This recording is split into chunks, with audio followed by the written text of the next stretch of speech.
Hi, my name is John Boudreau, and I'm here today to speak to you about the different leadership styles and how those were incorporated into my State Farm internship that I experienced last summer. So, in class, we have gone through three basic types of leadership styles: influence-based, transition style, and power-based. So, all these three are different in their own ways. The clear thing is that transition style is the hybrid between influence-based and power-based. And that's primarily the leadership that I operate under while at State Farm. This is a picture of my boss. His name is Matt Sudica. When I worked there, he was 28 years old, had his own agency, extremely successful, and he was successful because of the leadership style that he allowed his employees to operate under. He used transition style leadership. More specifically, he was an enabler and a manager. He was an enabler because he shared, he listened, and he trusted his employees. As a manager perspective, he also was very much into planning, being efficient from that planning, utilizing technology, and maximizing his most economic decision making through the help of his employees. And that's where I came in, because I had not operated under a leadership style like this one. And in all honesty, this was only my second internship that I've ever truly been involved in. And because of so, I had a little bit less structure than my previous one. I had a lot more freedom. But one thing that I very much realized why I was successful at this internship was because Matt taught me to communicate. He taught me how to plan, to be efficient. He taught me how to be like an enabler and to share and to listen and to trust him.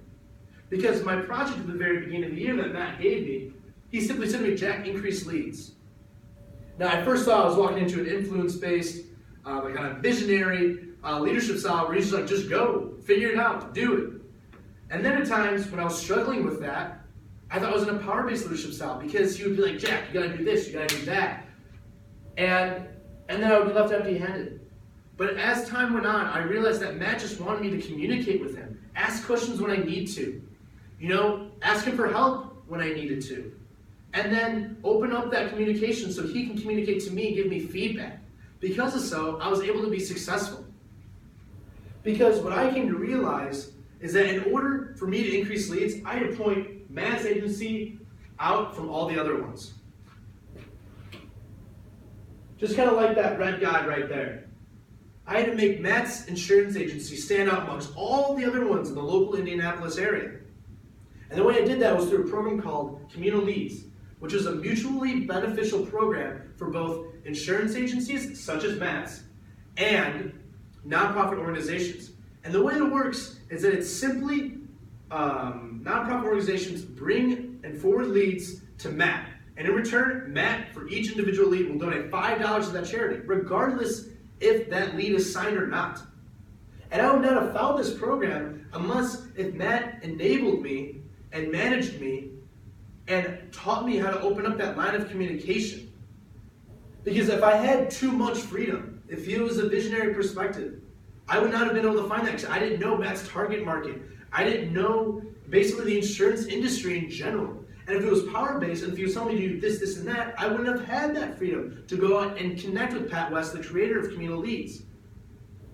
And now, that leads me where I am today. By the end of that internship, Matt continued to use Communal Leads. Now that I've been gone for almost about a year, he still continues to use Communal Leads. He still continues to be successful. He's grown his office double in size. And I believe this is all because of his leadership style. And the reason also why transition style leadership is the most commonly used by managers and other leaders in this modern era, because it's the most efficient, giving that balance between freedom and structure to their employees to achieve. And so that is why I knew I was successful, especially when Matt said to me, "Jack, I want you to work for me when you're done with college." He offered me a job. And you know what? I don't know if I want to be in the insurance industry. I don't know if I even want to work for Matt. But one thing that I do know is I definitely will be most successful and more efficient at the work that I do when I operate under a transition style leadership. Thank you.